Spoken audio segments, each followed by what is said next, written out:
Have you ever felt something strange, maybe a sudden calm, a perfect coincidence, or even a tingle on your skin, and you've wondered, was that my spirit guides or is that my imagination? Well, what if I told you that your spirit guides each have their own unique signature signs? And once you spot them, you'll never doubt again. Well, in today's episode, you'll discover how to tell the difference between the ordinary signs and the unique ones meant just for you.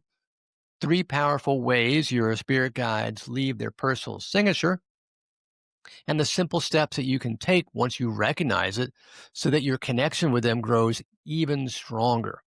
See, when you understand your spirit guide's unique signatures, everything changes. You're no longer wasting energy wondering if it was just your imagination. Instead, you feel confident, supported, and able to trust the guidance that's been there all along. But if you don't learn to recognize these signs, the risk is missing important nudges, dismissing real communication, and staying stuck in doubt when your guides are right beside you trying to help.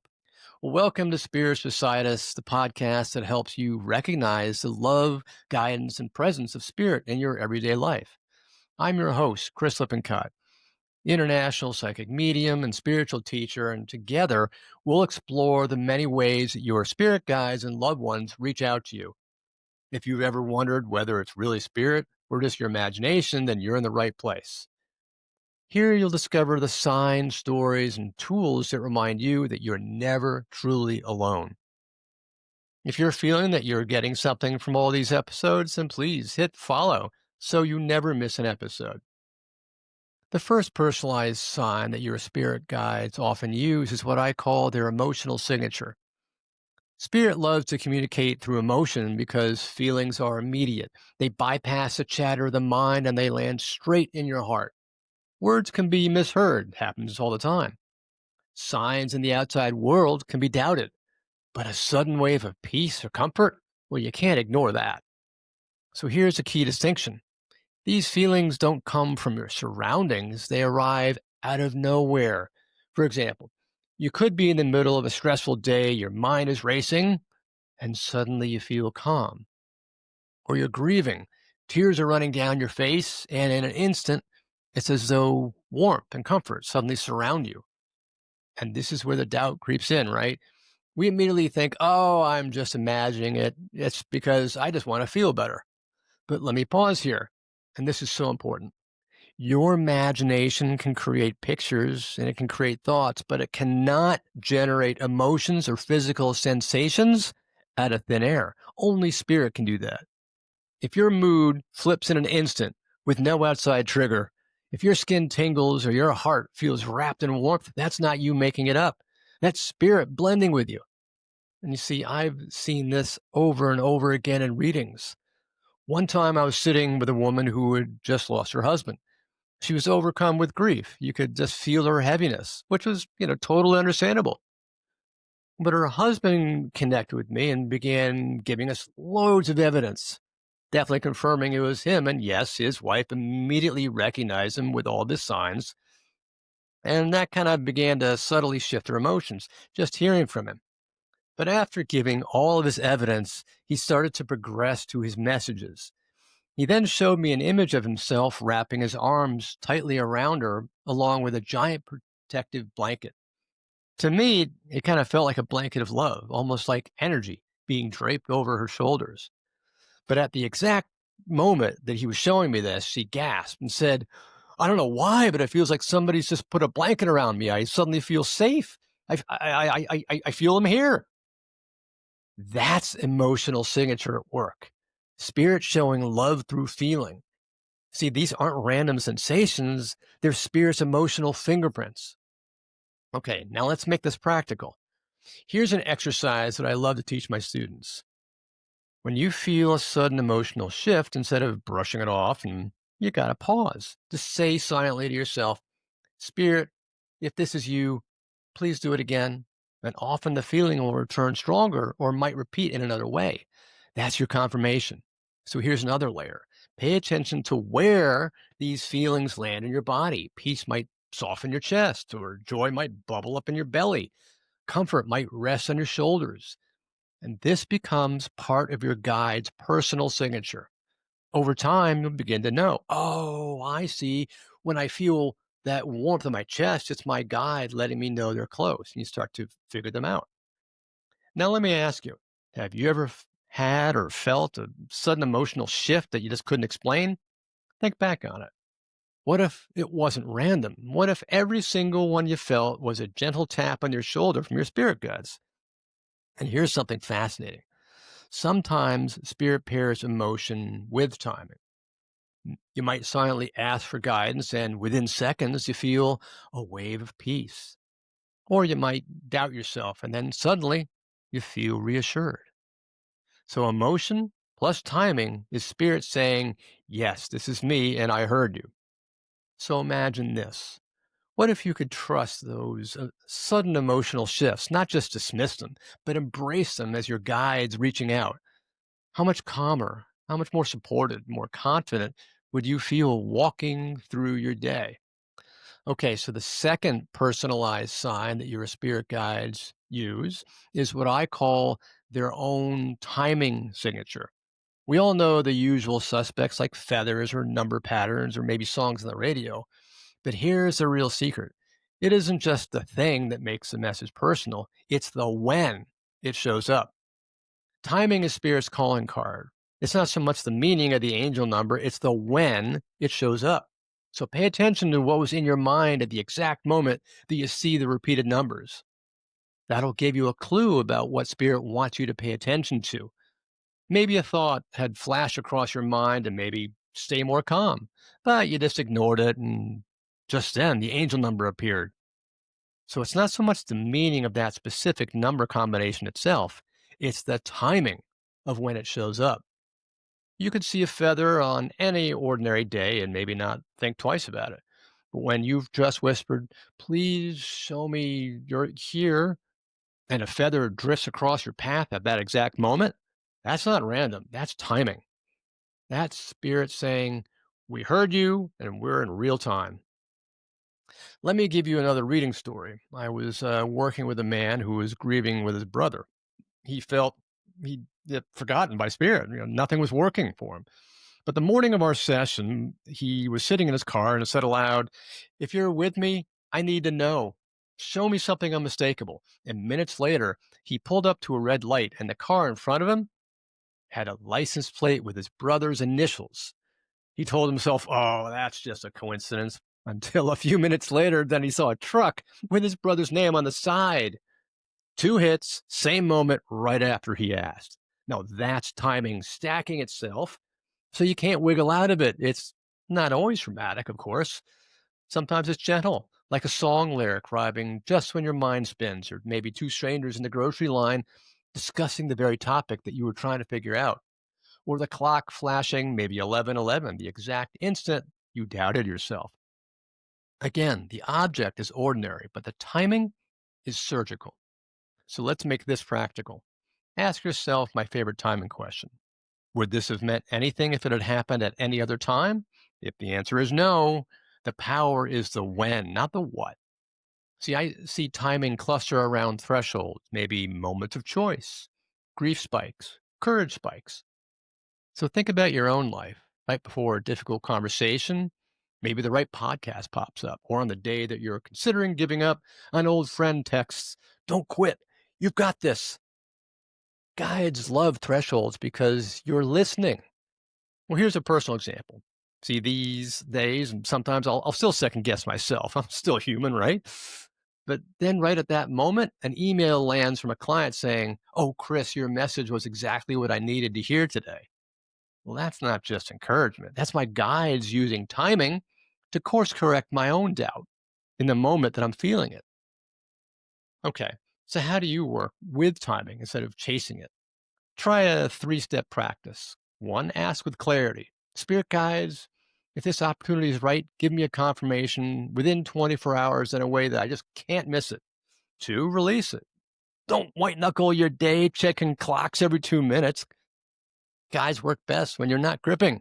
Three, notice and log. When something lands, write it down. What I asked and when, what arrived and when, how I felt, what I did next, outcome. Patterns are going to start popping up quickly. Now, if you want even stronger confirmation, use the three hit rule. Ask for the same message to repeat 3 times within 72 hours in different forms. For example, a phrase, a number, and a conversation. Same meaning, just different vehicles. Now, when three arrive, and receive, and act. That loop is going to build real trust with timing. So here's a real time test for the skeptical mind. Ask for a repeat on command. And when a timely sign lands, say silently, if that was you, please echo it again today in a different way. If returns, new medium, same message, you've moved from coincidence to conversation. But let's also talk about false positives. See, if you're anxiously scanning for signs every 5 minutes, you're just going to collect noise. See, genuine timing feels like relief and rightness, not compulsion. You don't have to force it, it just arrives. So ask yourself, did this calm my system or did it spike my anxiety? Because spirit's timing settles you. Sometimes spirit layers timing with emotion. Maybe you hear the lyric at the exact moment a wave of calm rolls in. Or you glance at the time right as your chest unclenches. When timing and feeling arrive together, that's a double underline from your spirit guides. So just take a breath and look back over your week. Where did something line up that was just too perfect to be random? If you asked and then it arrived, especially more than once, that's your spirit guides working through their timing signature. See, the more you honor it by noticing, thanking, and acting, the clearer and more frequent it becomes. And now let's move into the third and often the most unmistakable way your spirit guides reach you, energetic signatures. This is where you feel spirit on you or in your field, maybe your aura, because each guide blends differently, almost like a vibrational fingerprint. Over time, you'll recognize them the way that you recognize a friend's footsteps coming down the hall. So here's the big idea. Your body becomes the instrument. You may notice tingling on your shoulders, or maybe a cool breeze across your cheek, or sudden warmth in your heart, or the feeling that your feet are glued to the floor, kind of like, heavy feet, or even that soft cobweb brushing your face when there's nothing there. Those sensations are the language of energy. Also, know that everyone feels this energy differently and has got different sensitivity. So it may feel different at different times and also different for different people. But now different guides are going to blend with different areas of your body and the textures or the feelings. One might arrive as a gentle fizzing on your right shoulder. Another may be a velvety warmth across the upper back or the upper shoulder. Another is a light, precise tap near your temple. After a while, you just start to know who's who and figure it out. For me, for example, whenever spirit's nearby, I always feel a warm, effervescent tingling wrap around my shoulders and sometimes onto my chest. I'll also feel a little bit of energy in my crown with different guides. Other times, I'll feel the energy is like a massive wave of bliss just overtake my heart, like incredible love, but it becomes palpable. Now, the mind will say, well, maybe I'm imagining this. But remember what we said earlier imagination can create images and thought. It cannot spontaneously produce a physical sensation like that temperature shift or the pressure or the distinct tug on your shoulder. Can't do that out of nowhere. That's the tell, and that's what spirit does. So let me give you a guided exercise so that you can experience this for yourself. If you're able to, sit comfortably. But if you're driving or walking, for example, just listen to it now and you can try this out later on. Okay, so close your eyes if that's something that's comfortable for you. Take a slow breath in and out. Let your shoulders soften. Feel your feet on the floor. Imagine roots growing from the soles of your feet deep into Mother Earth, anchoring you. Now, with love and clear intention, say silently or out loud, I invite only my spirit guides of the highest love and light and the highest good for all concerned. Please step close in a way that's safe, comfortable, and easy for me to perceive today. Say that or whatever makes you feel good. And remember, what you think about, you bring about. And also remember the universal law. Spirit cannot interfere with your free will, so only what you invite in will come to you. This may help alleviate the concerns of some people who just aren't sure what they're inviting into their surroundings. Remember, so long as you set a loving intention, that's all that you're ever going to get. Good. Now, with love, ask your primary guide to step into your aura so you can notice that first gentle shift. Please step in now softly and let me feel your unique signature. And then simply notice, relax. There's no forcing. Where do you sense the first change and what does it feel like? Remember, it's going to feel really, really subtle. In fact, so subtle that you're likely to ignore it if you're not paying attention. It's like that tiny thought in the back of your head that whispers for a second and then it's poof, gone. And most of the time, your ego mind talks right over it, so you can't even hear it anyway. Now, maybe you might feel a tiny tingling on your shoulders, or maybe you might feel your feet suddenly getting really heavy, kind of like heavy shoes you can't quite lift. Maybe there's a subtle temperature change or a cool breeze brushing your cheek, but you're indoors. Some people feel that like maybe there's a cobweb touch on their face or maybe their forehead. Others feel pressure at the crown or a flutter at their heart. If you sense nothing at first, that's perfectly okay, but just stay curious. Ask your guide, could you turn the dial up just 5%? Maybe it might take a few tries for your mind and your body to relax enough to really let spirit into your aura. And that's a natural human reaction. But just take a few breaths and track what shifts. Is it left or right, front or back, surface of the skin or deeper in the body? Does it have a texture, sparkly, buzzy, velvety, effervescent? So here's the key. Whatever you feel or sense, name it. I feel buzzy in my right shoulder, or my feet just got heavy, or cool airs on my left cheek. Naming it locks it in. Perhaps journal it so that you can track it better. Now, with love, ask your guide to step back from your aura so that you can feel the sensation fade. Say, thank you. Please step back now and notice a contrast. Kind of like the on and off is how your body learns a difference. That contrast is your teacher. Now, if you'd like to compare with love, ask a second guide to step in next. Say, beloved guide of the highest love and light, please step in now and let me feel your unique signature. What's different? Maybe the location changed, left shoulder instead of right. Maybe the temperature flipped, warmth instead of cool. Maybe the weight shifted, lightness instead of heaviness. Maybe the emotion that arrives with it is different.